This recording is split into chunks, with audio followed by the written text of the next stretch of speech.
Hi Chelsea fans, Chelsea Daft here, and you would normally see a 5-minute news video from me right about now, but I'm going to do something very different in light of Timo Werner agreeing to sign for Chelsea, which is still not 100% confirmed but should be done and dusted and signed next week. Because of that move and the excitement that it's created across social media throughout the whole Chelsea fan base worldwide, I want to do a bit of an extended video focusing on two things for you. Werner's the first marquee signing that Chelsea have promised Frank Lampard. So who's the second? We're going to talk about who possibly that could be. And second of all, I'm going to look at the endless possibilities that Frank Lampard has got next season at his disposal. It's a different video. Hopefully it gets you thinking a bit. It's a bit different from the news update, but hopefully you can relate to it. It excites you. You get involved by posting your comments. So let's get into this.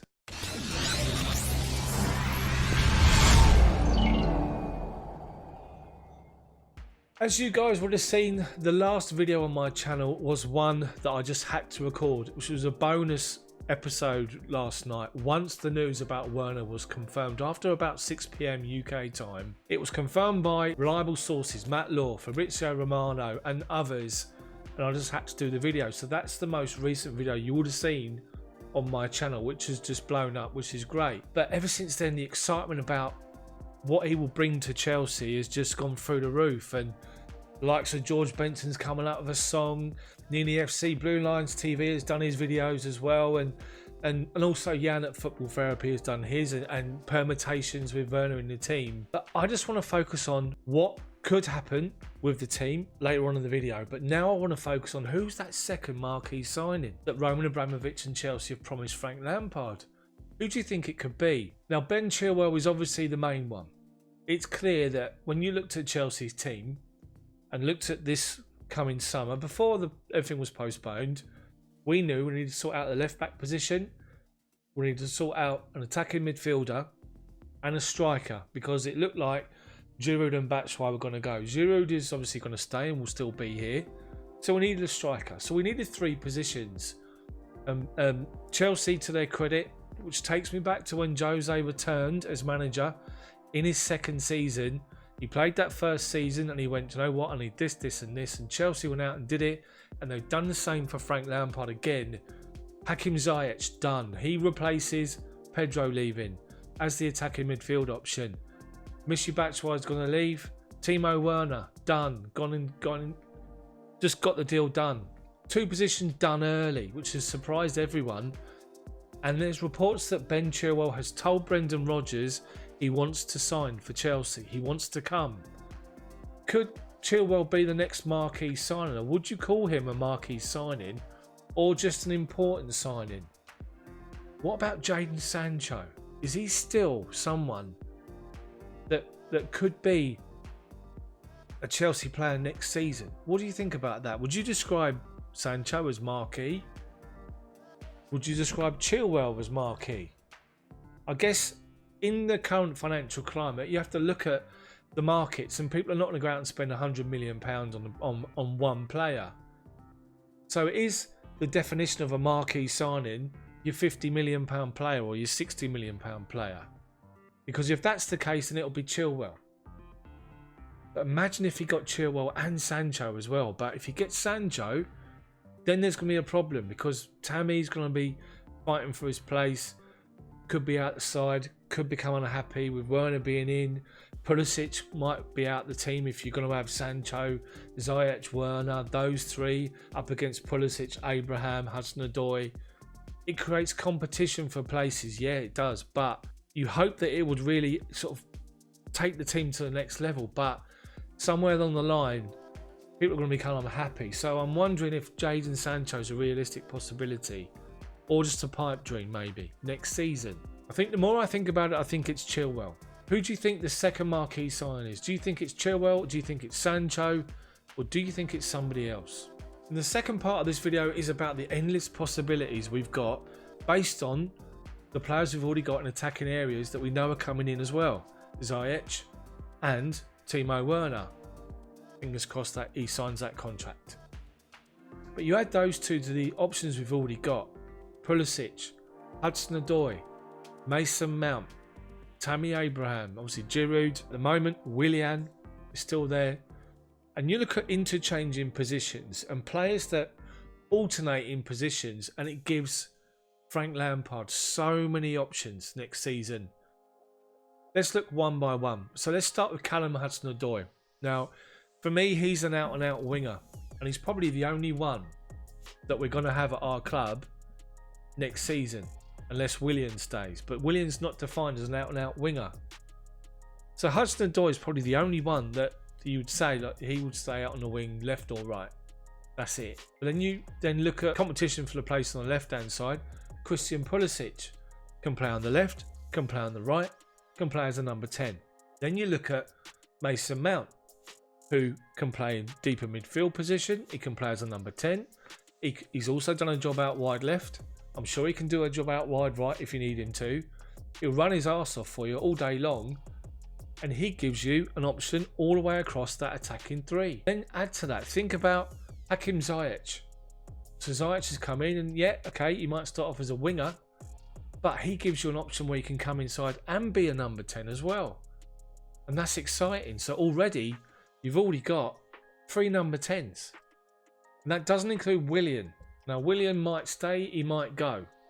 But at the moment, we're going to consider him as someone here next year because we've not been told otherwise. So Willian, as we know, can play wide right, can play left, can play middle. So that's 4 number 10s. Or 4 players that can play anywhere across that 3 behind the striker. And that excites me immensely. It's so exciting, it really, really is. And then if you think about Olivier Giroud is now done centre forward, that's it. That's his job. The link, target man, he's pigeonholed into that position, and that's it. Tammy Abraham's pretty much the same. He's the main man up front, centre forward, that's pretty much his role. So those two and Hudson-Odoi are the only ones that are literally pigeonholed into their position, and you wouldn't consider them for any other role. But now look at Timo Werner as well. You look at the way that he plays, he can play through the middle, but he also plays left. He can play on the left, cutting in onto his right foot, or starting out from a wider left position, coming inside, not necessarily as a winger. And that excites me as well. I mean, imagine the options that you've got, the interchanging positions from game to game, but also in-game, where players can switch. So you could start a game with Tammy Abraham up front. You could have Timo Werner on the left-hand side. You'll have Christian Pulisic in the middle and Ziyech on the right as your attacking 4. But what you can also do with that is you can switch Pulisic and Ziyech over. Abraham off, put Werner up through the middle, and you can bring somebody like Hudson-Odoi on or Mason Mount. Players can interchange in those 3 positions, and that's exciting. It really, really is. For me, I'd always thought, and I'd always say that my strongest formation, looking at our current squad, is 4-3-3. 2 wide players, 1 forward, with 3 midfielders. 1 sitting in front of the back 4, 2 box to box. But I just wonder, when you look at the attacking talent that we've got, if we're pretty much going to set our stall out next season to play 4-2-3-1. So if you do that, the only negative you're going to have is you're going to have Conte, Kovacic. You can only pick 2. And you're going to still have Jorginho, Ruben Loftus-Cheek, Ross Barkley. I think Jorginho will go. So you're going to have Conte, Kovacic, Barkley and Loftus-Cheek all fighting for that 4. Those 4 players for those 2 positions. Which could see the likes of Loftus-Cheek missing out. And Barkley. But look at the option again. Those 2 can play number 10. It's just so exciting what's happening to Chelsea. Chelsea's had a lull for a bit, and Frank Lampard has come in and galvanised the team. And if you think about where we're at before this season starts up again, 4th, the turmoil that we've had at different times this season, where we can't get goals, we're conceding goals, and we find ourselves 4th. That's amazing. Frank has done a fantastic job, and if anything, Chelsea, the board, have done a fantastic job backing him. We just got to make sure we qualify top 4. I wonder if that's a stipulation in the Werner deal, that Chelsea have to be Champions League. Imagine if we don't do that. God forbid. But of course we're going to do that. I just want to do this video just to wonder who the marquee signing is going to be. So let me know what you think that signing will be in the comments section below, and let me know what you think about the squad as it looks next season with the 2 additions. Werner, as again, hopefully he signs beginning of next week, that contract, and it's all done and dusted, and Ziyech coming in as well.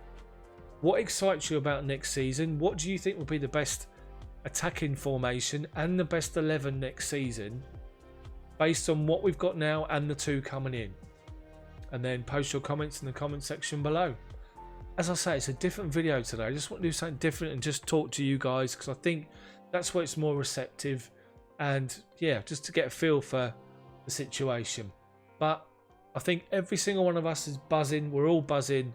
Great news, and it's great to see Chelsea go out and make their statement again to say, all right, Liverpool, Man City, you might have it your way in recent seasons and maybe next year, but we're back, and we're going to be back, and it's exciting times at Chelsea.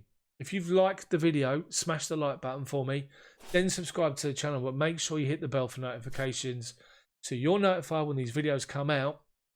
And thank you. I just want to say, over 6,300 subscribers to my channel now, which is amazing. It's going through the roof on a daily to weekly basis. I appreciate every single one of you for taking the time to subscribe and to watch my videos. I'm just a bloke. I'm not with any agency or anything like that. I do it all myself. Everything's just me. My thumbnails are not great, I know, but it's basic. I'm just trying to get a message out, and hopefully you guys can relate to me. I've been going to Chelsea since 1980. I'm 46 this year. I've seen the good, I've seen the bad, I've seen the absolute remarkable, and I'm so excited that we're going to see this team next season. Like, subscribe, and I'll see you all tomorrow.